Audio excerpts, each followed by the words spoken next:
Assalamualaikum warahmatullahi wabarakatuh. Allahumma salli ala Sayyidina Muhammad wa ala ali Sayyidina Muhammad. Apa khabar sedang penonton yang dirahmati Allah sekalian? Terima kasih kepada seluruh keluarga besar Tanyalah Ustaz, baik dari utara atas pilihan, dari selatan atas perhatian, dari barat atas tontonan, dan dari timur atas kesetiaan. Bersama dengan saya Da'i Hakim, juga Al-Fadhil Ustaz Dr.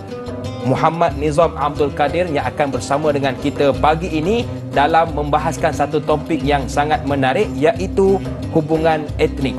Barangkali mungkin ada di kalangan kawan atau jiran kita yang dari berbagai bangsa ataupun etnik. Oleh itu timbul persoalan, bagaimanakah cara kita nak meraihkan mereka. Jadi pada pagi ini kita akan dengarkan satu persatu tata cara ataupun tata kelola bagaimana untuk kita bekerjasama dengan mereka yang berlatar belakangkan pelbagai etnik. Bersama dengan kita yang akan merungkaikan segala persoalan diajukan, tak lain tak bukan Al-Fadhil Ustaz Dr. Muhammad Nizam Abdul Qadir. Assalamualaikum Doktor.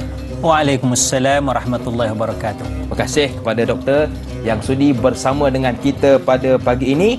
Jadi kepada tuan-tuan dan puan-puan yang ada soalan, boleh terus ke ruangan Facebook kita, iaitu Tanyalah Ustaz TV3, dan pastikan mudah-mudahan soalan yang diajukan adalah jawapan kepada kita. Baik, jadi tanpa buang masa, kita dengarkan terlebih dahulu mukaddimah untuk topik kita pagi ini. Silakan doktor.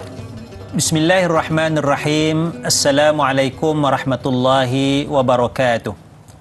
Alhamdulillahi rabbil alamin. Allahumma salli ala Sayyidina Muhammad wa ala alihi wa sahbihi ajma'in.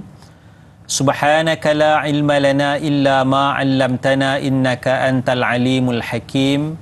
Rabbi shrah li sadri wa yassir li amri wahlul 'uqdatam min lisani yafqahu qawli, amma ba'. Terima kasih Da'i Hakim, sidang, penonton, pendengar, muslimin muslimat, moga-moga kita dirahmati Allah Subhanahu wa taala. Alhamdulillah, bicara kita pada kali ini berkenaan dengan soal kaum. Ya, soal kaum, soal etnik yang berbeza, ya, dan sudah tentu membawa kepada perbezaan dari sudut agama. Jadi dalam negara kita khususnya, kita mempunyai pelbagai etnik, pelbagai agama, pelbagai bahasa, pelbagai adat, pelbagai budaya, ya. Dan sudah tentu kepelbagaian ini kalau tidak diurus dengan baik, dia akan jadi bergaduh. Betul. Ya, dia akan jadi bergaduh. Yang senang sangat kita nak bergaduh, ya. Da'i Hakim, kalau kita berkelahi adik-beradik, berkelahi satu kaum, dia tidak membawa kepada isu perkauman, ya. Maknanya kalau saya bergaduh dengan Da'i Hakim, saya kutuk, Da'i Hakim kutuk saya pun, biasalah tu kan. Yeah. Satu kampung. Betul. Tapi kalau saya bergaduh dengan etnik yang berbeza, etnik yang berbeza ataupun orang yang berbeza agama, sudah tentu orang yang satu etnik dengan saya akan sokong saya. Setuju. Ya. Dan orang yang saya lawan dengan saya tu, etnik dia akan sokong dia pula. Yang satu agama dengan saya akan sokong saya. Yang lawan saya itu pula, dia agama lain, agama Kristian ke, agama apa, dia akan sokong lawan saya.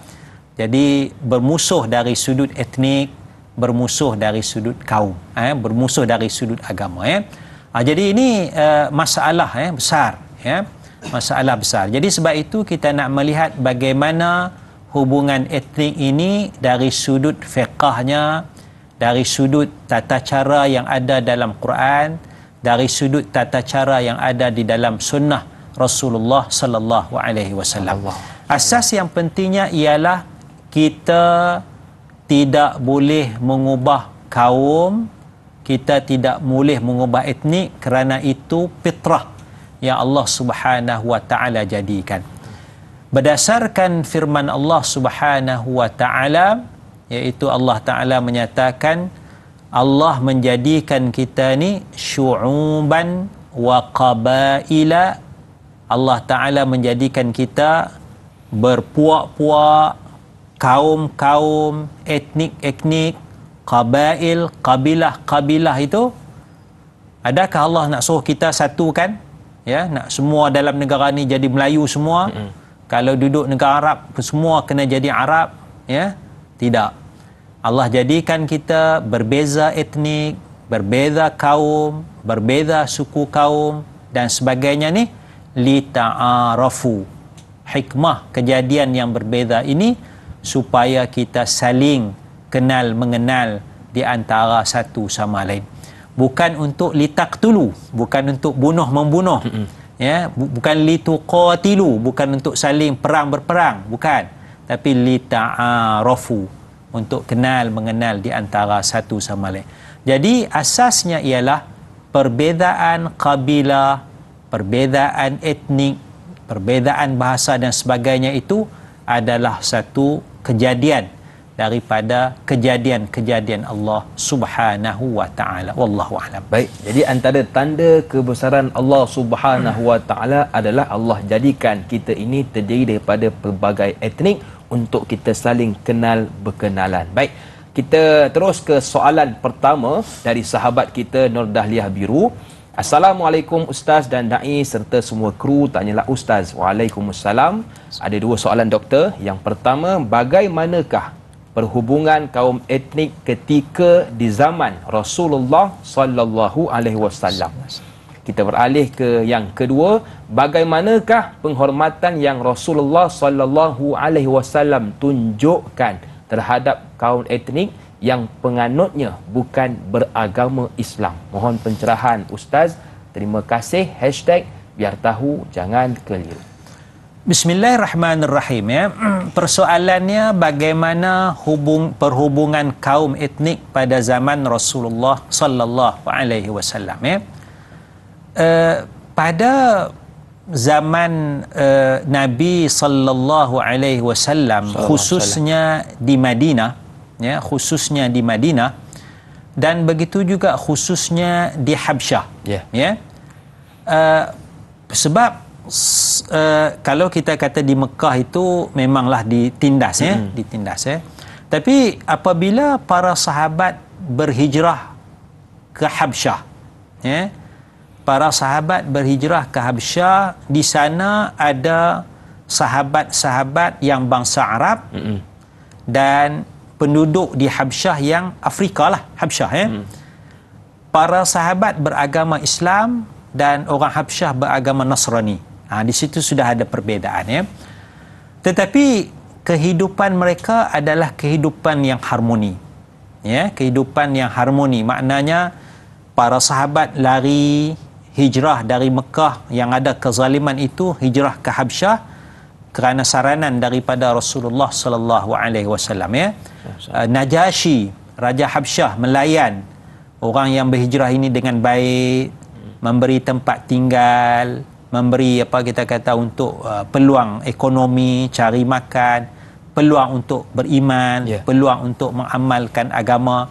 Di situ kita tengok Najasyi mengamalkan satu perkara yang sangat baik, iaitulah tasamuh ataupun toleransi dan juga menghormati perbezaan, ya.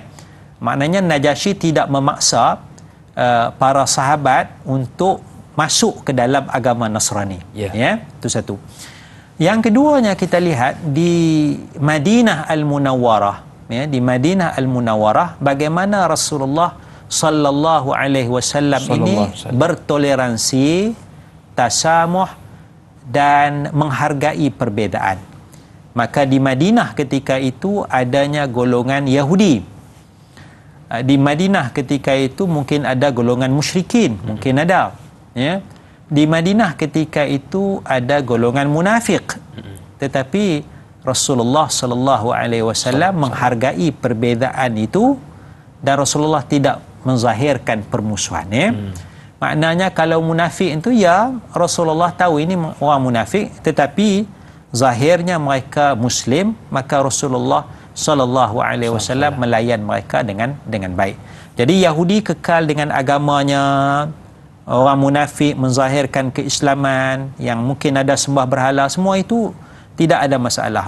Perbezaan kabilah dan sebagainya semuanya cuba diharmonikan oleh Rasulullah sallallahu alaihi wasallam. Jadi kalau kita tanya soalan bagaimana perhubungan kaum etnik pada zaman Nabi sallallahu alaihi wasallam, perhubungan etnik pada zaman Nabi adalah atas dasar toleransi, tasamuh dan juga harmoni. Ya, jadi Rasulullah tidak menggunakan perbezaan itu untuk menghapuskan sesuatu etnik, menghapuskan sesuatu kaum, tapi bagaimana nak hidup dengan baik dan aman. Sebab itu bila tengok Rasulullah sallallahu alaihi wasallam berhijrah ke Madinah, antara yang awal Rasulullah buat pasar. Ya. Kenapa Rasulullah buat pasar? Kerana pasar yang sedia ada itu ada kezaliman. Pasar yang asal tu yang ada ketika itu ada kezaliman. Dia main harga dinaikkan barang dan sebagainya. Jadi tak boleh nak kawal dah. Maka Rasulullah buat pasar baru, ada keadilan ketika itu. Jadi itu asas Rasulullah sallallahu alaihi wasallam. Baik, jadi dua kesimpulan yang saya boleh buat, dua T, iaitu tiada paksaan, dan yang kedua toleransi. Kita nak berehat seketika, jangan ke mana-mana, teruskan bersama dengan kami pastinya dalam Tanyalah Ustaz, biar tahu, jangan keliru.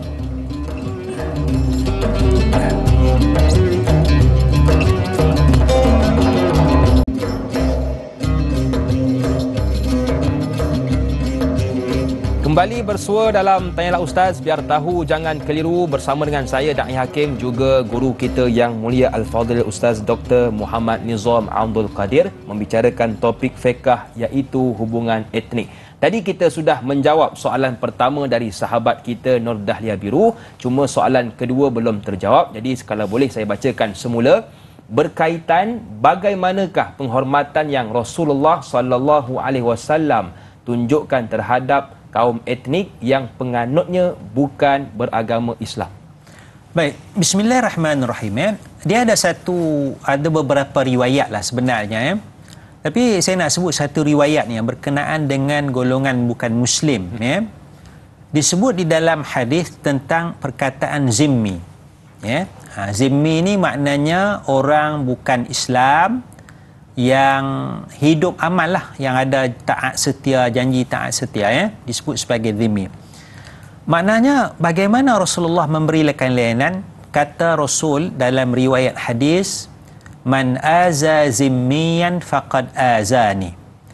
Sesiapa yang menyakiti, membuat perkara tidak baik terhadap ahli zimmah, non muslim, siapa yang buat perkara tak elok kepada ahli zimmah, menyakiti ahli zimmah, faqad azani, maka orang itu telah menyakiti aku, yakni menyakiti Nabi sallallahu alaihi wasallam. Maknanya Rasulullah meletakkan dirinya bersama dengan golongan zimmi itu. Kalau kamu menyakiti zimmi, kamu menyakiti aku. Allah. Orang yang menyakiti Rasulullah, walladzina yu'zuna Rasulullah, menyakiti Rasulullah, baginya azab yang pedih sebagaimana dalam Quran.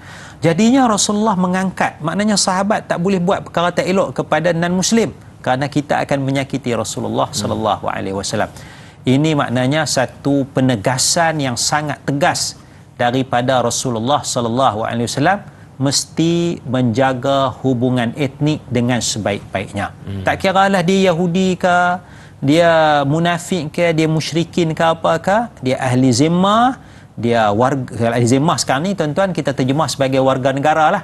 Warga negara yang baik, yang taat dalam negara kita, patuh kepada perlembagaan persekutuan, itu kita boleh definisikan sebagai ahli zimmah. Jadi Rasulullah letakkan asas yang sangat kukuh, tidak boleh menyakiti. Hati-hati kerana kita bimbang melanggar apa yang disabdakan oleh Rasulullah sallallahu alaihi wasallam. Kalau ikutkan hadis yang telah disebutkan oleh doktor tadi, yang Nabi kita suruh menyantuni golongan ini. Jadi bagaimana kita nak menyantuni, seperti yang ditanyakan oleh sahabat kita Sahziatul Siddiq. Assalamualaikum Ustaz dan Da'i. Waalaikumsalam. Bagaimana untuk menyantuni adat istiadat dengan kepelbagaian agama, bangsa dan etnik ini? Ini kerana tatkala ada kesalahfahaman akan timbul jika memasing tiada sikap tolak ansur dan berlapang dada sekiranya adat istiadat itu bercanggah mengikut adat dan budaya. Mohon pandangan Ustaz. Terima kasih. Terima kasih juga kepada Sahziatul Siddiq atas soalan. Baik, bismillahirrahmanirrahim ya. Kita ada adat yang berbeza ya. Betul. Satunya ialah saya lihat kita perlu kepada kedaulatan undang-undang. Apapun yang kita nak buat mesti patuh kepada undang-undang ya. Jadi maknanya dia ada permit, dia ada izin untuk melaksanakan adat ni. Maknanya bila dia dapat kebenaran daripada pihak kerajaan, pihak berkuasa, selesai dah satu masalah ya. Kedaulatan undang-undang. Yang keduanya kebebasan untuk mengamalkan adat budaya masing-masing ya. Sehingga prinsip dalam agama Islam pun lakum dinukum waliyadin. Bagi kamu agama kamu, bagiku agamaku. Maknanya kamu nak amalkan agama kamu, cara agama kamu, ikut suka kamulah. Tapi patuh pada undang-undang. Ya. Saya nak amal agama saya, silakan, jangan kacau, jangan kritik, tapi saya patuh undang-undang. Maknanya kalau saya nak bina masjid surau pun hak saya, tapi saya patuh undang-undang. Tak bolehlah saya nak pacak tengah jalan kan. Betul. Ini hak agama saya. Betul. Tapi undang-undang kata carilah tempat, tanah yang sesuai dan sebagainya. Kamu nak bina rumah ibadat kamu, silakan, patuh undang-undang. Jadi kita selamat sebab kita semua diikat oleh kedaulatan undang-undang dan juga keluhuran perlembagaan ya. Jadi bila ada undang-undang satu kita patuh, kemudian hak beragama, hak mengamalkan adat budaya, dan satu lagi saya ingat kita kena ada sikap, iaitulah kesopanan dan kesusilaan, kita bertoleransi, kita bertasamuh terhadap perbezaan. Sebab kalau kita tak ada toleransi ni dia jadi bergaduh. Betul. Contohnya ya, hari Jumaat. Hari Jumaat masjid, surau Jumaat, tepi jalan. Orang double parking, triple parking. Kereta yang jalan raya yang tiga lane tu, yang 3 lane tu, dia tinggal satu je. Sebab orang double parking, triple parking. Okey. Orang Islam tak apalah dia sembahyang Jumaat. Kalau parking jauh kan, parking tepi je lah, tak kira keluar lah kan. Yang non-Muslim kata, ish apalah kan. Kan? Kacau kacau kan. Jadi kalau kita toleransi ya, okay, kita ini tak apalah, memang hari Jumaat masjid jalan ni, masjid dia sesak, aku tahu dah aku tak mau lalu jalan ni. Baik. Kita tahu dah, non-Muslim sebagai non-Muslim sebab kita menghormati. Begitu juga bila hari perayaan Deepavali ke Taipusam ke apa kan, jalan ada kuil kat situ sesak, double parking, triple parking. Lepas tu pecahkan buah kelapa. Orang Kristian lalu, orang Islam lalu, ambil gambar viral, celaka tulis dalam Facebook, dalam Twitter dan sebagainya. Jadi ini tak cantik kepada hubungan kaum, ya. Kerana kalau kita tahu dah, okey hari ni ada Deepavali, ada sambutan agama ni, jalan sesak, kita tak lalu jalan tu. Kita lalu jalan lain. Betul. Kan? Hari Jumaat, di sini ada masjid. Saya non-Muslim, saya tak lalu jalan ni. Saya pergi jalan lain. Jadi kita harmonikan perkara tersebut. Mana kita menghormati kepercayaan, kita menghormati adat budaya masing-masing. Ya. Kita ada alternatif jalan yang banyak. Sebagai contoh, kalau jalan sesak. Betul. Tapi kalau kita tak ambil itu, maknanya kita nak cari bergaduh dan sebagainya, ya. Kalau kita kata seorang-seorang dalam hati tak apa. kita celaka dalam hati kita tak apa. Masalahnya kita viralkan, kita tularkan. Ini tak sepatutnya kita buat kerana dia akan menyebabkan hubungan etnik yang tidak baik dalam masyarakat. Ya, betul. Kalau kita mencari perbezaan memang akan datang perbalahan, tapi kalau kita mencari titik persamaan di atas kedaulatan undang-undang, insya-Allah kita akan menjadi etnik yang saling hormat menghormati. Baik doktor, kalau kita lihat juga dalam membahaskan isu hubungan etnik ini, tadi doktor ada menyebut tentang rumah ibadat. Kita sebagai orang Islam seperti surau, seperti masjid dibina untuk mendirikan solat di dalamnya. Adapun agama-agama lain ada juga rumah ibadat. Jadi bagaimana dalam pembinaan rumah ibadat ini, doktor? Baik, pembinaan rumah ibadat ini adalah hak agama masing-masing, dan dalam syariat Islam lakum dinukum waliyadin, bagi kamu agama kamu. Mana bila Islam kata, Quran kata bagi kamu agama kamu, kamu nak buat rumah ibadat silakan, ya. kamu nak buat amalan ibadat kamu, silakan, ya. Walaupun i'tiqad kita sebagai seorang muslim, agama itu tidak benar, agama itu tidak benar, agama bukan Islam, itu i'tiqad kita. I'tiqad kita itu tidak menafikan hak bukan Islam untuk mengamalkan agamanya. Silakan. Kerana itu prinsip dalam Quran. Betul. Lakum dinukum waliyadin. Bagi kamu agama kamu, bagiku agamaku. Dan alhamdulillah dalam negara kita ini kita melihat kepelbagaian agama dengan rumah ibadat yang berbeza. Ya, kadang-kadang satu jalan tu ada masjid, ada gereja. Betul. Ada masjid, ada gereja, ada kuil. Ya kan? Alhamdulillah selamat, masjid elok, harmoni kuil pun elok, tak ada dikata nak simbah cat merah ya. Masing-masing hormat ya. Jadi itu contoh bahawa kita mengamalkan prinsip dalam Al-Quran, lakum dinukum waliyadin. Bagi kamu agamamu, bagiku agamaku. Cuma kadang-kadang bila pembinaan itu tidak patuh kepada undang-undang. Ya. Kadang-kadang pergi pacak nak buat surau gitu je. Kan? Betul. Tanah apa ni? Tanah orang ni. Tapi orang tak guna, kita pacak lah buat surau pergi kan? Betul. Ataupun nak buat kuil, pergi pacak je. Kan? Orang tak kacau, buat makin besar, makin besar. Jadi, tanah tu tanah persendirian. Ada tuan tanahnya. Betul. Ataupun tanah tu tanah kerajaan. Kerajaan nak buat sekolah. Tiba-tiba kita pergi pacak nak buat surau dah. Kan? Jadi, mesti ada kepatuhan kepada undang-undang. Kena rujuklah pejabat tanah. Ya. Kena rujuklah perancangan bandar. Macam mana ini ada tak peruntukan untuk rumah ibadat? Jadi semua tu kena tengok kepada undang-undang. Islam tak ada masalah, jamin.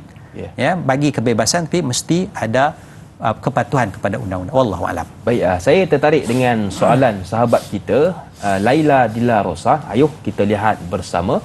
Assalamualaikum Ustaz dan Da'i yang dihormati. Waalaikumsalam. Apakah perkara yang kita selalu terlepas pandang terutama dalam hubungan sosial sehingga timbulnya salah faham dan perbalahan? Mohon pencerahan, terima kasih.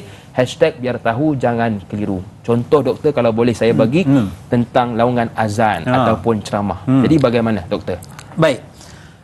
Kalau kita tengok laungan azan sebagai contoh, ini satu perkara yang disebut sebagai syiar agama. Ya, syiar agama.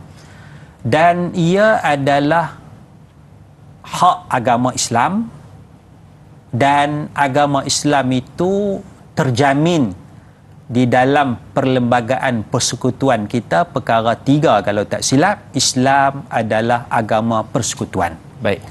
Maknanya watan kita ini, watan asal tanah kita ini adalah berasaskan kepada agama Islam, diperkukuhkan dalam perlembagaan persekutuan dan berdasarkan kedaulatan Raja-Raja Melayu.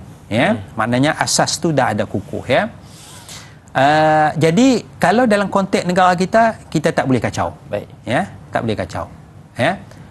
Cuma kadang-kadang mungkin kadar azan tu dia adalah kita kata pencemaran bunyi yang terlalu kuat kan. Itu kita nak kena kawal jugalah. Betul. Kan? Ya. Laungan azan tu silakan, tapi kalaulah berlaku pencemaran bunyi terlalu bingit sangat tu, itu makna kena kontrol sikit. Ya. Tapi tak bolehlah tak ada langsung. Betul. Kena ada laungan azan ya. Satu. Pencemaran tu kita tak naklah. Pencemaran ni macam kita kata duduk di tempat airport tu lah. Kan?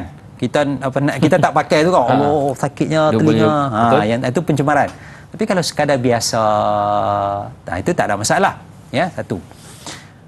Adapun ceramah agama, itu tidak seharusnya sampai macam azan.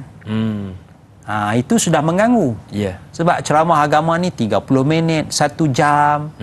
Orang nak baca buku, orang nak berehat, orang nak bersembang. Azan ni 3 minit je. Dan azan tu adalah syiar agama. Ceramah agama, forum bukan syiar agama. Jadi kalau ceramah agama, syiar agama di masjid dan surau, dalam masjid, dalam surau. Itu pun bagi saya lebih cantik kalau tempat yang nak mengaji itu saja. Bukan seluruh masjid, sebab mungkin ada orang datang lambat, dia nak semayang. Kan? Betul. Maknanya kalau boleh kawal tu dalam tempat tu saja. tempat nak mengaji itu sikit. Siapa yang tak nak mengaji, ada lagi kawasan masjid, dia boleh semayang kat sini, dia boleh berehat kat sini. Tapi azan luar masjid, tanpa kita kata apa, pencemaran bunyi itu. Ya. Begitulah maknanya. Kalau pagi-pagi kuil bunyi ketang keteng keteng keteng keteng, tidak berlaku pencemaran, silakan kan. Sebab tu dia biasanya cantik dah, sebab dia biasanya dia rumah ni biasa dibina, dia punya gazet. Kalau kawasan ni ramai orang agama Hindu, bina kuil. Dia tak bagilah kata ni kawasan orang Islam, bina kuil kat situ. Dia majoriti dia ikut majoriti lah. Kan, perancangan tu kena ada kan. Kalau dah kawasan tu non Muslim, bina masjid kat tengah-tengah tu, tak kacau lah. Orang Islam nak datang pun jauh kan. Jadi perancangan tu. Jadi tak ada masalah sebenarnya. Jadi makna kita patuh kepada undang-undang. Azan, kuil loceng, kuil, silakan dengan harmoni, insya-Allah. Itu antara tarikan negara kita. Walaupun kita duduk dalam pelbagai bangsa, tapi itulah kita boleh saling hormat, menghormati. Baik, kita nak beristighfar seketika. Teruskan bersama dengan kami pastinya dalam Tanyalah Ustaz, biar tahu jangan keliru.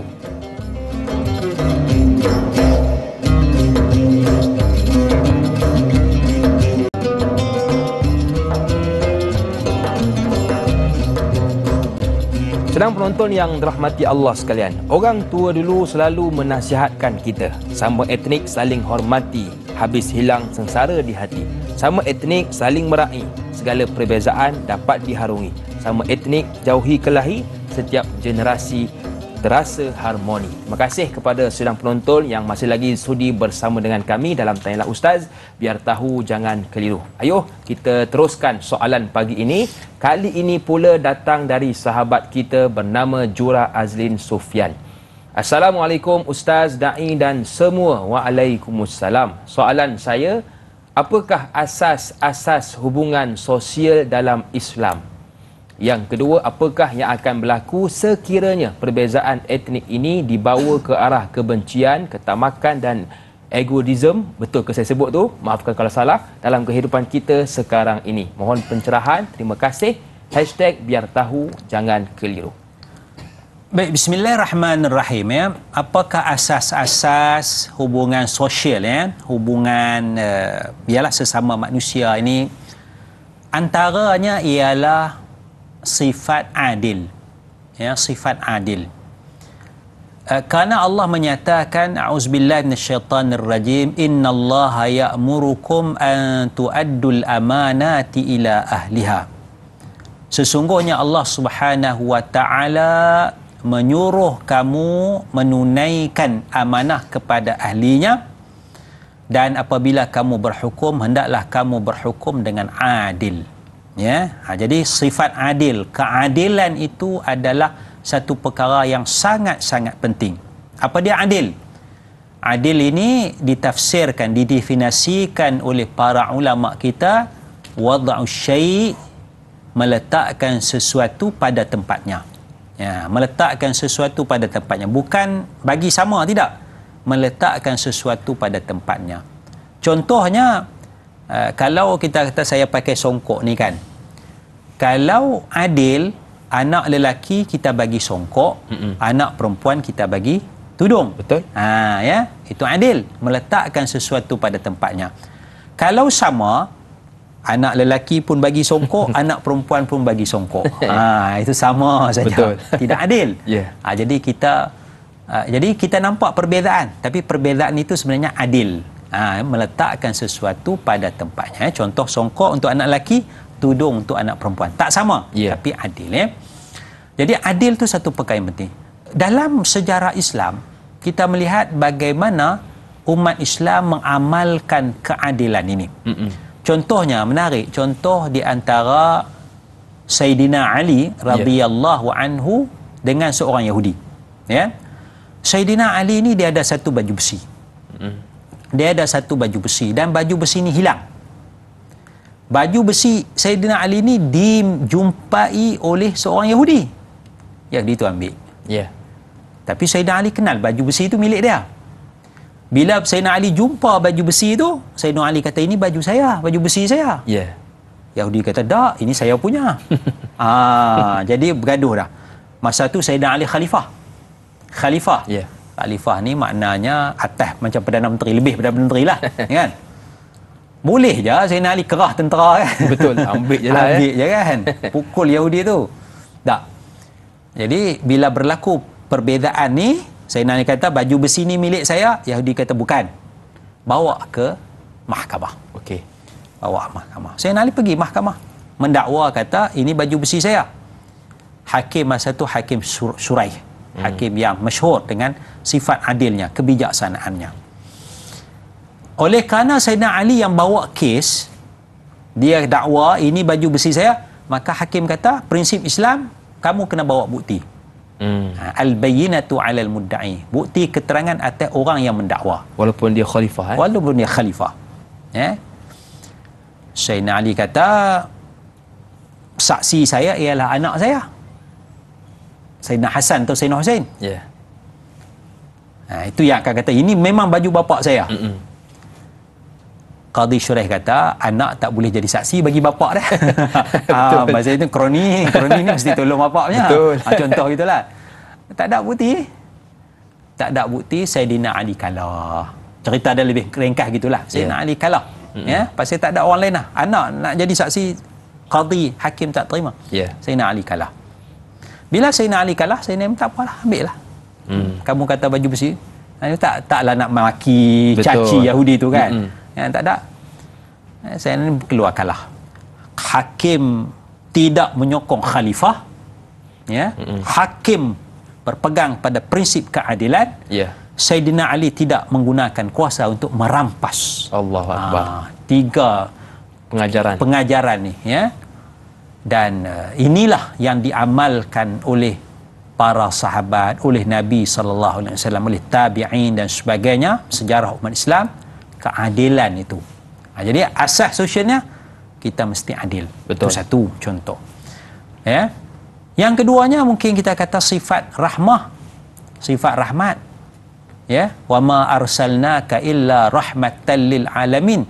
Tidaklah Allah mengutuskan Nabi Muhammad melainkan jadi rahmat kepada seluruh alam. Bukan rahmat kepada orang Islam saja. Seluruh alam, Islam tak Islam, apa bangsa sekalipun, Nabi Muhammad tu bawa rahmat. Nabi. Jadi kita kena ada sifat rahmah. Sifat rahmah.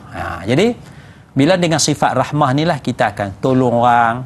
Tidaklah kita, dia ni bukan etnik aku ni, kenapa aku nak tolong? Ini bukan agama aku, kenapa aku nak tolong? Tak. Dia perlu dibantu kerana dia susah, aku bantu. Dia agama apa pun, itu hal dia. Dia etnik apa pun, itu hal dia. Aku nak tolong dia kerana dia memerlukan bantuan. Itu saya ingat 2 contoh lah. 2 asas. Maknanya mesti ada sifat adil, mesti ada rahmah. Wallahu a'lam. Masya-Allah. Saya lihat kalau konsep adil ini di Malaysia dijalankan dengan konsep yang betul, maka orang kaya ke, orang miskin ke, orang biasa takkan dizalimi oleh sesiapa. Saya nak terus ke soalan yang kedua tadi, ditanyakan apakah yang akan berlaku sekiranya perbezaan etnik ini dibawa ke arah kebencian, ketamakan dalam kehidupan kita. Kalau perbezaan ni kita bawa kepada kebencian, dia akan jadi bergaduh perang lah. Makin teruk, Doktor. Makin teruk, Betul. Bukan kata perbezaan etnik. Kadang-kadang perbezaan fikiran pun. Betul. Perbezaan fikiran sesama umat Islam. Kumpulan A Islam, kumpulan B Islam, bergaduh. Kan? Di media sosial ni bergaduh. Jadi kita, Allah, tak seronoknya. Islam ni nampak tak cantik. Setuju. Islam nampak tak cantik. Kerana beza sikit je. Beza pandangan. Tuhan duduk atas aras juga tak duduk. Nak tafsir ayat Ar-Rahman 'alal 'arsy istawa tu je. Nak tafsir ayat tu. Semuanya beriman itu ayat Quran. Beriman ayat Quran, tapi nak tafsir dia tu bergaduh. Hari-hari bergaduh. Jadi kesannya ialah umat Islam adalah umat yang tidak bersatu padu. Umat Islam adalah umat yang suka bergaduh. Itulah masalah doa, qunut dan sebagainya. Intra. Dalam agama Islam tu, dalam etnik Melayu ni bergaduh. Betul. Kita tengok orang Melayu bergaduh sesama sendiri, saling kutuk mengutuk, caci mencaci, orang Islam bergaduh, ya. Ya. Maknanya tak cantik, ya, tak cantik kepada negara kita makin lemah. Apatah lagi kalau bergaduh agama yang berbeza, apatah lagi kalau bergaduh etnik yang berbeza. Ini semua akan melemahkan kesatuan umat, akan melemahkan negara kita. Orang tengok negara kita jadi tak seronok. Ya. Orang datang nak melabur pun tak seronok. Takut. Orang datang nak melancong pun tak seronok, ya. Pasal akan ada masalah perkauman dan sebagainya. Jadi kesan dia adalah kesan yang buruk. Jadi sebab itu kita kena jaga, ya. Sebab itu saya lihat kadang-kadang bila segelintir ahli ilmu ni suka mencaci, ya, mencaci. Tak setuju caci, ya. Kata setan, Allah. Kata apa jahil, kata bodoh, sesat, ya. Ini contoh tauladan yang tidak baik yang ditunjukkan oleh segelintir ahli ilmu. Ya. Minta maaf walaupun mungkin ada ilmu lah, tapi akhlak tu akhlak yang tak elok, ya. Ini sebut apa, contoh kepada Syekh Yusuf Qardawi tu al-kalbul awi, anjing yang menyalak. Kalau tak setuju dengan Syekh ni pun minta maaf, saya tak setuju dengan pandangan Syekh ni, saya nak suka pandangan ni, tak ada masalah. Tapi bila dia kata dia himar, kita kata dia keldai, kita kata dia anjing, pengikut dia balas balik kata kamu yang keldai, kamu yang anjing, kan, kamu yang sewet, tak seronok lah. Betul. Ya. Sebut saya tak setuju dengan pandangan ni dengan sebab dalil sekian-sekian. Harmoni, ya. Ini sesama umat Islam. Betul. Ya. Apatah lagi kalau perbezaan etnik ini. Wallahu a'lam. Okey, tadi kita ada sebut tentang rumah ibadat. Kali ini pula kita nak fokus kepada perkahwinan, doktor. Ya. Seperti yang ditanyakan oleh sahabat kita Muhammad Faizal bin Ahmad. Assalamualaikum. Waalaikumsalam. Soalan saya, apakah kelebihan perkahwinan campur berbeza etnik dari sudut pandangan Islam? Adakah Islam menggalakkan kahwin campur ini, Ustaz? Mohon pencerahan. Terima kasih kepada Faizal atas soalan. Baik. Yang penting Islam menggalakkan kahwin. Ya. Tazawwaju. Nabi SAW sebut tazawwaju, kahwinlah. Ya. Nabi tak kata kahwinlah satu bangsa dengan kamu. Nabi kata kahwinlah. Betul. Bahkan sebut dalam tazawwajul wadu dan walud. Cari yang pengasih, yang kita kata subur lah, yang boleh beranak, kan. Nabi suruh kahwin. Apatah lagi kalau kahwin berbeza agama, ya, kahwin. Syarat dia ialah mesti beragama Islam. Itu syarat dia, mesti beragama Islam. Itu saja. Kalau ahli kitab pun boleh, perempuan ahli kitab, cuma nak cari ahli kitab tu payah sikit lah zaman sekarang ni, kan. Itu susah sikit. Jadi yang penting beragama Islam. Beragama Islam tu yang penting. Lelaki Islam, perempuan pun Islam. Kalau perempuan tu bukan Islam, masuk Islam. Kalau lelaki tu bukan, masuk Islam, ya. Kahwin. Saya Melayu nak kahwin dengan Iban, silakan. Ya, dai hakim Melayu nak kahwin dengan Cina, silakan. Nak kahwin dengan India, silakan. Ya. Sebab bila kahwin campur ini, orang kata anak lagi cerdik. Betul. Kan? Dia lagi cerdik. Wallahu a'lam, kan orang kata lah. Belum cuba, ya. Belum cuba lagi satu. Sebab dia bawa gen yang pelbagai. Masya-Allah. Lepas tu Rasulullah SAW kan kita ada, dia tak bagi kahwin dekat-dekat sangat, kan. Ada kalau tak silap tu ada. Nah, bila kita kahwin ni, dia bawa, kadang-kadang dia bawa akhlak yang berbeza. Ni etnik ni rajin. Jadi dia bawa turun kerajinan itu sebab dididik oleh pasangan yang rajin. Betul. Keluarga yang rajin. Jadi jawab soalan tadi, sangat-sangat elok bila kita ada perkahwinan campur ini, dan bila kita nak bergaduh pun dia jadi tak bergaduh. Kan? Saya nak bergaduh dengan orang Kadazan. Anak saya kahwin dengan Kadazan. Betul. Tak jadi, ya. Tak jadi. Jadi hubungan etnik tu dia jadi elok, makin elok bila berlaku perkahwinan campur. Wallahu a'lam. Okey, baik. Banyak lagi yang ingin kita bicarakan bersama dengan doktor, tetapi kita nak bertahmid seketika. Teruskan bersama dengan kami dalam Tanyalah Ustaz, biar tahu jangan keliru.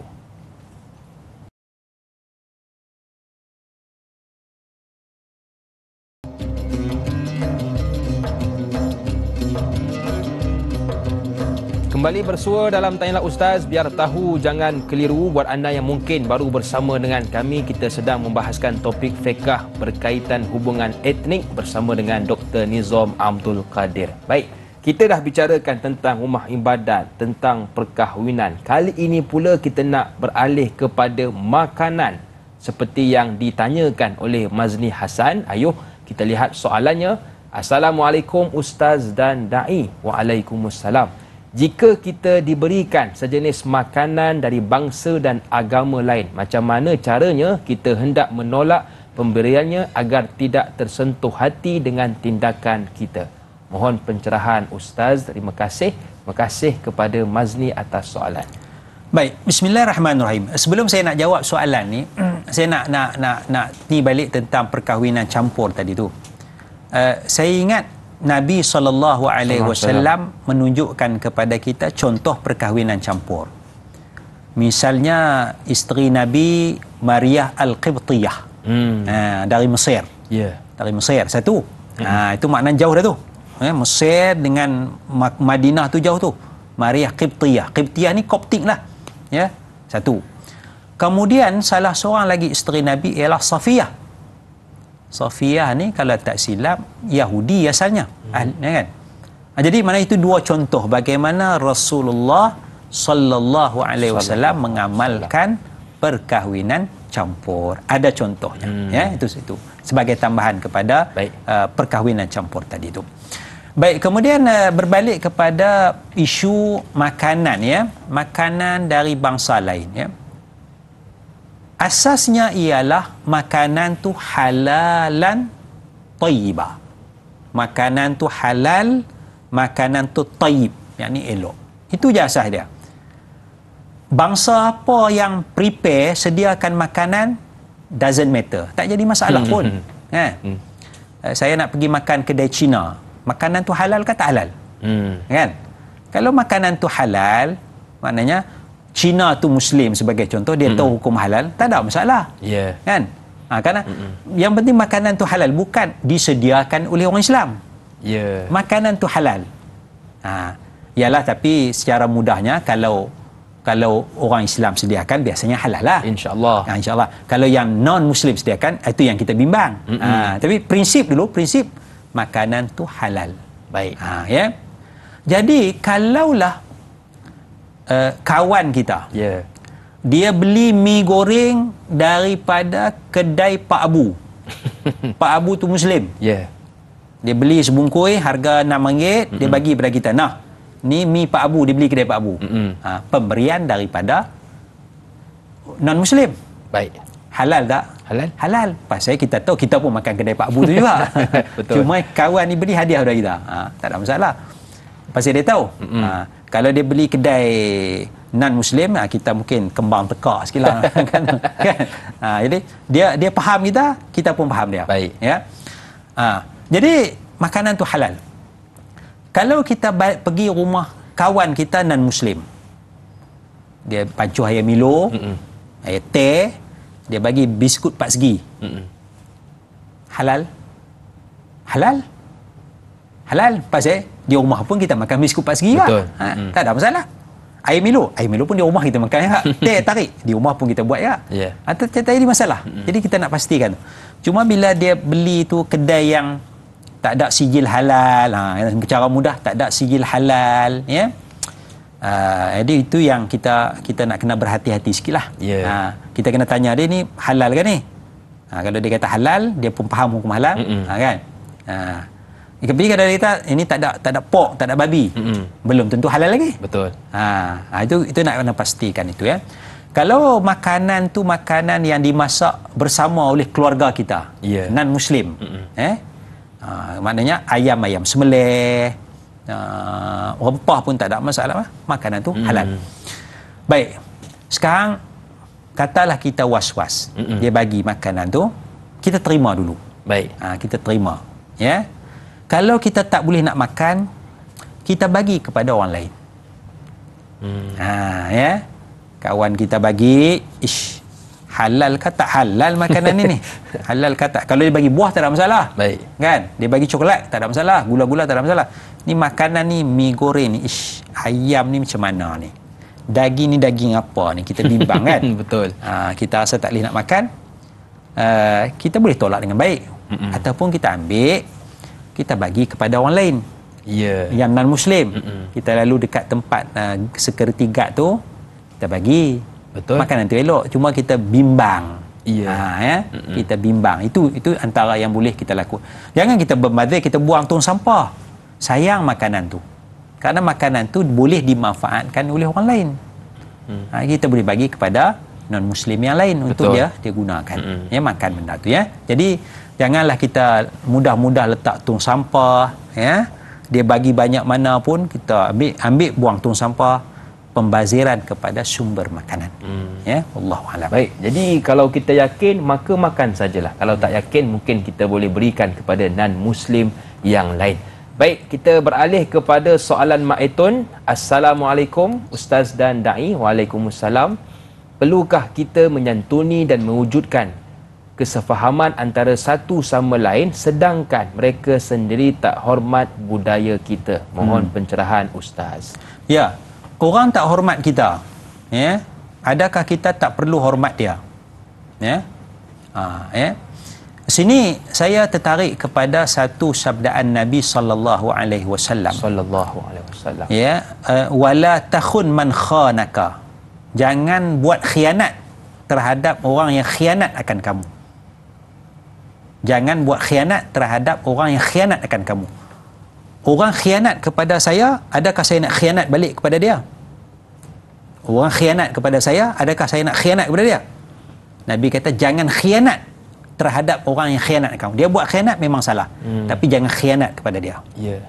Orang tipu kita, adakah saya nak tipu dia? Kalau saya tipu dia, saya juga buat kesalahan. Betul. Apa beza saya dengan dia? Ya. Jadi prinsip Islam ialah jangan buat khianat walaupun orang tu khianat kepada kita. Jangan tipu orang walaupun orang tu tipu kita. Jangan mungkir janji walaupun orang tu mungkir janji dengan kita. Ya. Itu. Jadi jangan tak hormat budaya orang walaupun orang tu tak hormat budaya kita. Dia tak hormat budaya kita, betul dia salah, tapi saya tetap menghormati budaya dia. Masya-Allah. Ya. Sebab kalau dia tak hormat budaya kita, kita pun tak nak hormat budaya dia, bergaduh. Betul. Perang, bergaduh, kan? Ya. Jadi kita pegang kepada prinsip saya tetap hormat budaya awak walaupun awak tak hormat budaya saya. Saya tetap hormat agama awak walaupun awak tak hormat agama saya. Kerana yang tak hormat tu individu. Yang tak hormat tu individu. Bukan keseluruhan penganut agama tu. Yeah. Katalah dua orang penganut agama Hindu, dia hina masjid. Dua orang. Betul. Ya. Kita nak pergi hina kuil pula. Kan? Tak kena lah. Tak kena lah. Yang buat salah tu dua orang penganut agama Hindu contohnya. Setuju. Kita kena ambil tindakan kepada dua orang itu je. Bukan kita menghina agama Hindu. Ya.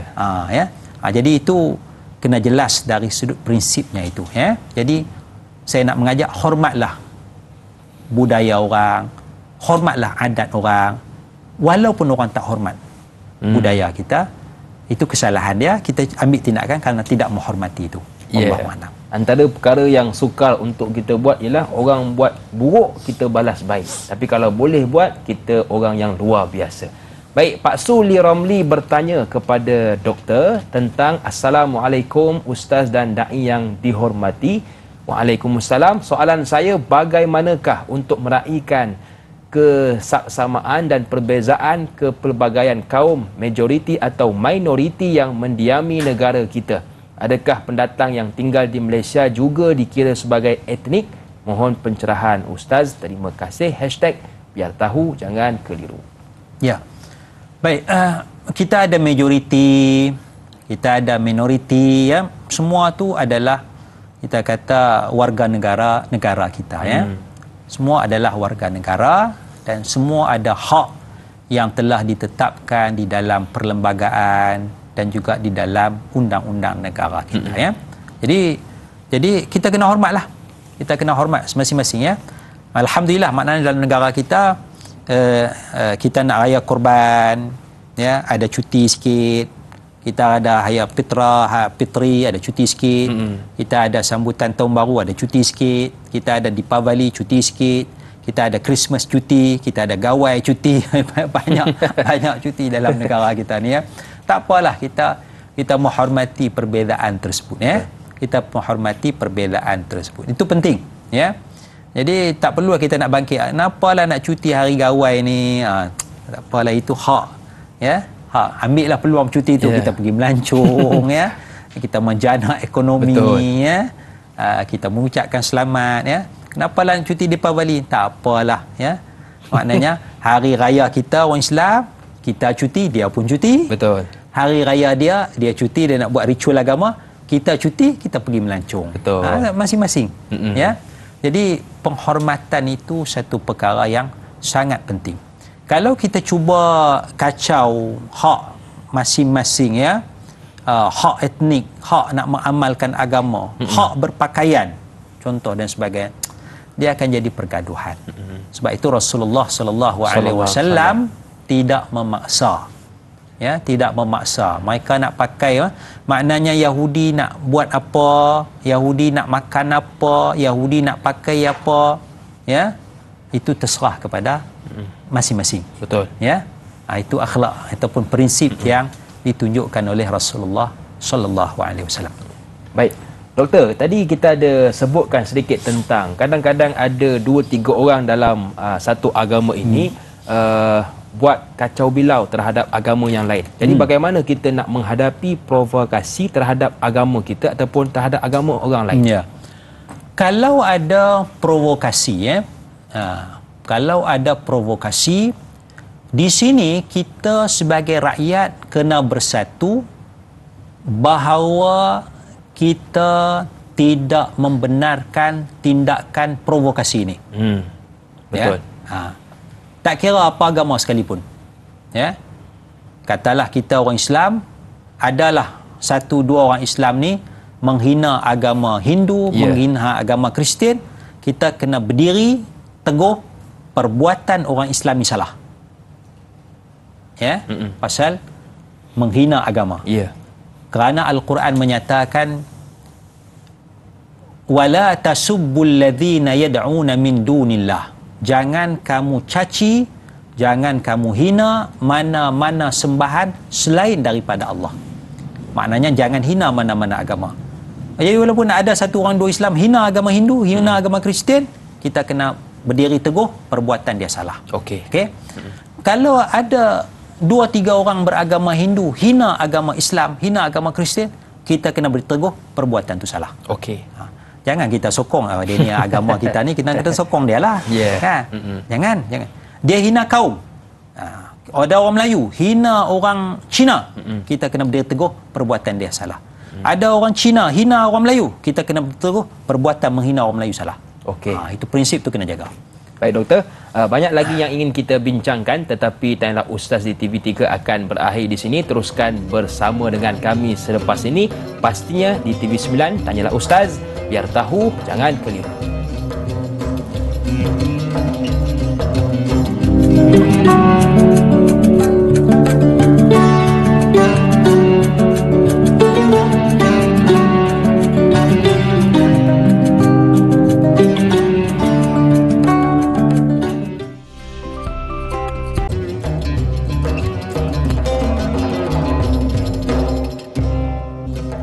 Sedang penonton yang dirahmati Allah sekalian, negara kita negara yang hebat, manakan tidak, walaupun kita duduk dalam pelbagai bangsa, tetapi kita boleh masih lagi menghormati antara satu sama lain. Oleh itu, hargailah usaha payah yang telah dilakukan oleh orang tua zaman dahulu dalam membina perpaduan ini. Jadi sama-sama kita jaga perpaduan. Bak kata pepatah, sakit sama mengaduh, luka sama meniuk, serumpun bak serai, sesusun bak sirih, berkelahi di hujung batang, berbaik di pangkal batang. Baik, kita nak terus meraihkan soalan pagi ini. Kali ini pula soalan yang menarik untuk kita ketengahkan datang dari Razali Zali Ismail. Assalamualaikum Ustaz dan Da'i. Waalaikumsalam. Apakah batas pergaulan seorang Islam apabila berkawan atau bersahabat dengan golongan etnik ini? Mohon perkongsian ilmu dari Ustaz. Terima kasih. Terima kasih juga kepada Tuan Razali atas soalan. Bismillahirrahmanirrahim. Sebelum saya jawab soalan ni, nak respon soalan ni, saya nak tambah sikit tentang masalah yang sebelum ni menghina dan sebagainya tu. Maknanya kita berdiri teguh kepada kebenaran, dan satu laginya ialah kena ada undang-undang yang tegas. Kena ada undang-undang yang tegas terhadap perbuatan menghina kaum dan menghina agama. Bila ada undang-undang ni, pihak berkuasa kena ambil tindakan tegas. Dakwa di mahkamah, tangkap dan sebagainya, sebab dia mencetuskan bunga-bunga api kepada pergaduhan kaum. Jadi kerajaan lah, parlimen lah kena buat undang-undang nak menjaga keharmonian ini. Itu sedikit tambahan. Kemudian balik kepada soalan batas-batas pergaulan kita ini, saya ingat antara yang pentingnya kita jaga dari sudut percakapan kita, kita jaga dari sudut tidak melakukan perbuatan yang melanggar hukum agama kita. Kita sebagai seorang Muslim, maknanya kita berkawan dengan non-Muslim lah, etnik berbeza. Jom kita minum arak sikit. Kan? Jom. Kan? Kita pun minum sekali. Kan? Maknanya kita buat benda yang melanggar agama. Sedangkan bila melanggar peraturan agama tu tak boleh. Berkawan tu berkawan lah. Kita berkawan di sekolah, kita berkawan di universiti, kita berkawan di pejabat, kita keluar makan tengah hari bersama, minum petang bersama ke, hujung minggu kita nak piknik ke, nak pergi memancing ke, silakan. Jadi kita menjaga jangan sampai melanggar ketetapan agama. Maknanya minum arak, berjudi dan sebagainya itu kita jagalah. Kalau boleh jaga tu, mana semayang jaga waktu semayang. Okey, aku nak semayang, kena jaga waktu semayang ni. Kawan kita pun kita basikal bersama-sama. Okey. Waktu ni aku nak kena berhenti semayang. Dia pun boleh berhenti, pergi minum sekejap, kita pun berhenti semayang sebelum kita nak minum. Itulah antara perkara yang perlu kita jaga. Wallahualam. Baik doktor, macam kita tengok di negara kita, doktor ada sebutkan tadi pelbagai perayaan. Kadang-kadang kita nak mengucapkan perayaan tersebut. Jadi dibenarkan atau bagaimana? Kita boleh ucapkan ucapan selamat sempena perayaan kaum, sempena perayaan agama bukan Islam. Contoh ucapannya begini. Semoga katalah dia nama Ramasami, semoga Encik Ramasami diberi kesihatan yang baik, kelapangan dalam hidup, sempena Deepavali. Kita minta kepada Allah. Ataupun kita sebut semoga Encik Mutusami diberi kelapangan rezeki oleh Allah Subhanahu wa taala. Kan? Jadi maknanya kita jaga akidah kita. Kalau yang salahnya sebagai seorang Muslim, semoga Encik Ramasami diberikan kesihatan yang baik, rezeki yang baik oleh dewa. Seolah-olah kita Muslim meminta kepada dewa tu bagi. Tak boleh. Kita kena mesti minta kepada Allah. Walaupun dia non-Muslim, minta kepada Allah. Ya Allah, Engkau berikanlah kesihatan yang baik kepada Encik Mutusami ni. Tak ada masalah. Kan? Sebab kita doa tetap kepada Allah Subhanahu wa taala. Jadi kita mintalah kebaikan kepada dia, kelapangan dalam hidup, kesihatan yang baik, kelapangan rezeki, keluarga yang baik dan sebagainya. Bahkan kita boleh minta dia mendapat petunjuk. Masya Allah. Mendapat petunjuk jalan kebenaran. Sebab semua kita nak kepada kebaikan, nak kepada kebenaran. Jadi semoga diberikan kelapangan dalam hidup dan diberikan jalan untuk mencapai kebenaran yang sebenarnya. Ya, wallahu a'lam. Baik doktor, kita kadang-kadang hujung minggu ataupun hari-hari cuti kita banyak jemputan kenduri kenara dan banyak program yang dijemput dari non-muslim. Seperti yang ditanyakan oleh sahabat kita Fadli Mat Shah. Assalamualaikum Ustaz, Da'i dan semua kru, tanyalah Ustaz. Waalaikumsalam. Soalan saya, apakah batas-batas yang perlu dititik beratkan jika kita menghadiri majlis perkahwinan pengkebumian keluarga mertua yang bukan beragama Islam? Mohon pencerahan. Terima kasih. Baik, ada dua sini, majlis perkahwinan dan juga upacara kematian, ya. Yeah. Kalau majlis perkahwinan itu kita tidaklah hadir, kita kata di majlis perkahwinan itu yang kita duduk dekat sangat tu. Kita duduk jauh sikitlah. Yeah. Kalau maknanya perkahwinan tu buat di kuil, ya, mungkin kita tak ada kaitan keluarga, kita tak pergilah ke kuil. Kita pergilah mana makan di hotel lah, kita pergi hotel je lah. Kan? Kalau kita keluarga dengan orang yang beragama Hindu, mungkin kita hadir tapi kita tak terlibat dengan upacara tu. Kerana kita duduk jauh lah, duduk jauh sikit. Kita hadir sebab keluarga. Baik. Keluarga kan, sepupu, cousin kan. Tapi kita tak dah duduk depan api tu pusing. Jangan ikut sekali. Ikut sekali, pegang kain tu ikut sekali pula tak. Kita tak terlibat dengan upacara, tapi kita hadirnya sebagai keluarga saja. Kalau kita bukan keluarga, kita tak hadirlah ke rumah ibadat, kita pergi hotel, pergi dewan mana nak makan tu. Itu mana kita meraihkan, ya, jemputan itu. Dan mereka pakai pakaian mereka itu hal mereka lah. Ya kan, mereka dah bukan beragama Islam, mereka kaum lain. Takkanlah kita nak pergi kenduri ini mesti pakai tudung semua. Tak boleh kita nak paksa macam tu. Betul. Kan? Kita bersosial dengan biasa, kerana itu agama mereka, itu budaya mereka, itu cara pakaian mereka, kita menghormati. Ya, itu satulah. Ya, dan pastikan makanan tu halal lah. Betul. Makanan tu halal, jangan belasah saja. Kan?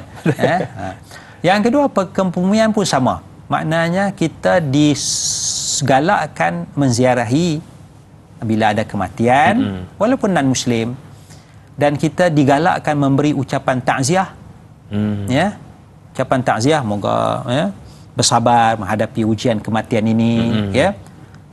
Mendiang adalah seorang yang baik, kita puji, ya. Mendiang adalah kita tak katalah mendiang ni ahli syurga, kan? Pasal dia non-Muslim. Kita cuma puji jasa-jasa dia, kebaikan. Mendiang adalah orang baik, banyak berjasa kepada negara. Semoga keluarga tabah menghadapi ujian ini. Kita membina hubungan yang baik begitu.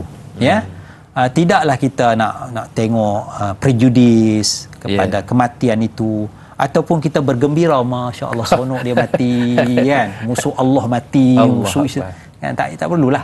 Tak perlu. Jadi bila kita buat macam tu, kita ambil video rakam kita seronok dengan kematian orang tu, dia tak elok untuk hubungan kaum. Betul. Ya. Sebab tu, dan mungkin kadang-kadang kita menghina pula, sedangkan Al-Quran tidak membenarkan kita menghina mana-mana etnik.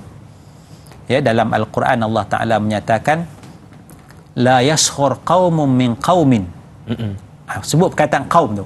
La yaskhur qaumun min qaumin asa an yakunu khairan minhum wala nisa'un min nisa'in asa an yakunna khairan minhun wala talmizu anfusakum wala tanabazu bil alqab. Janganlah etnik ini mencaci etnik ni. Jangan.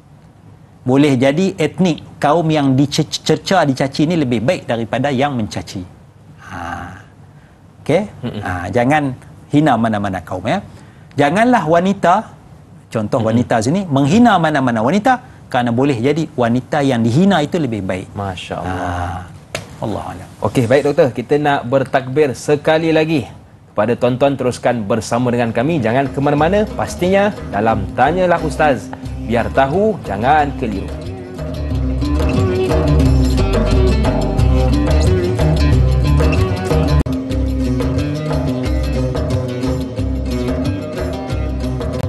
Bawa anak melihat rusa-rusa berehat sambil berjemur. Hormati etnik berbilang bangsa, barulah hidup aman dan makmur. Terima kasih kepada sidang penonton yang masih lagi sudi bersama dengan kami hingga ke saat ini.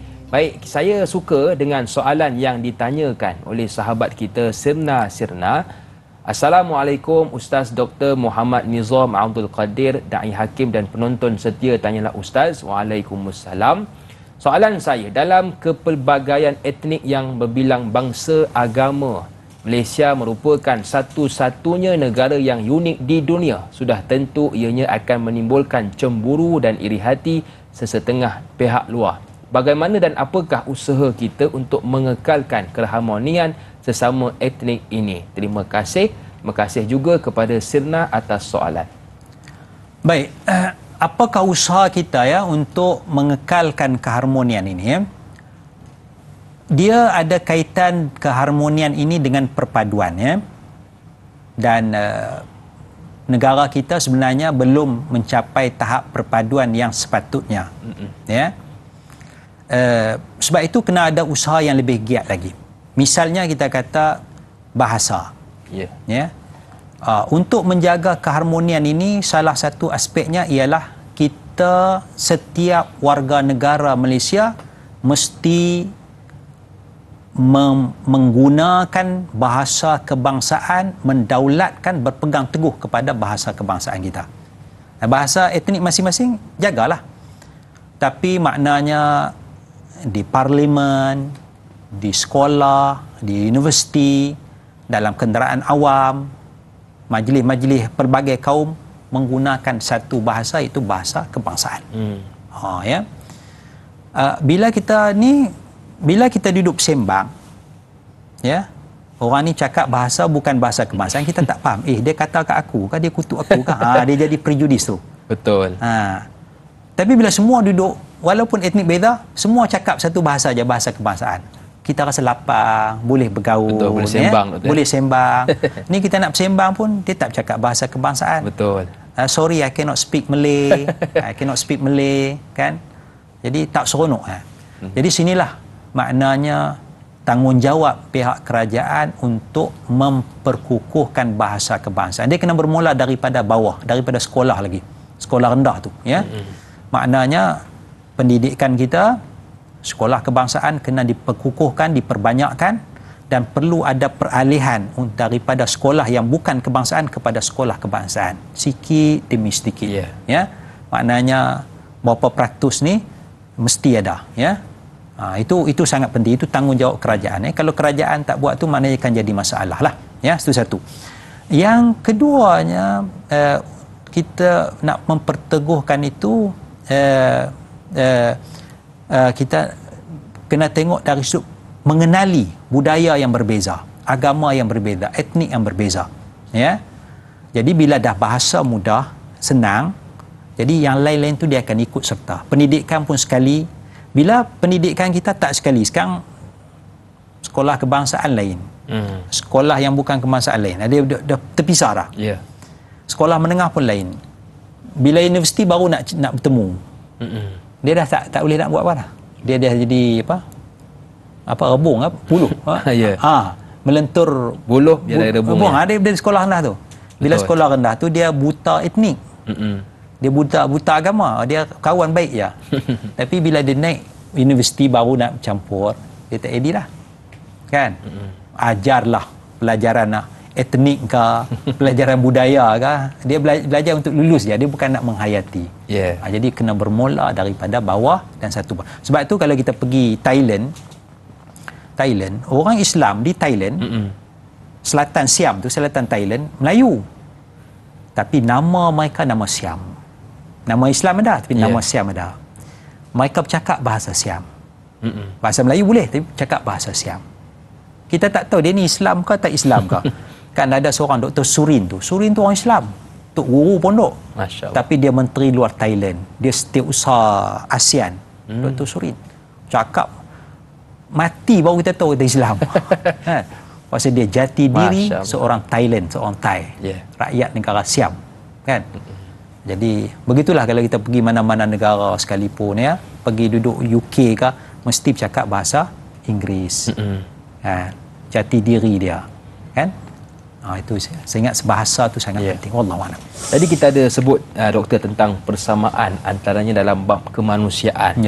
Bagaimana dalam bab ekonomi seperti yang ditanyakan oleh sahabat kita Al-Syal. Assalamualaikum Ustaz dan Da'i. Waalaikumsalam.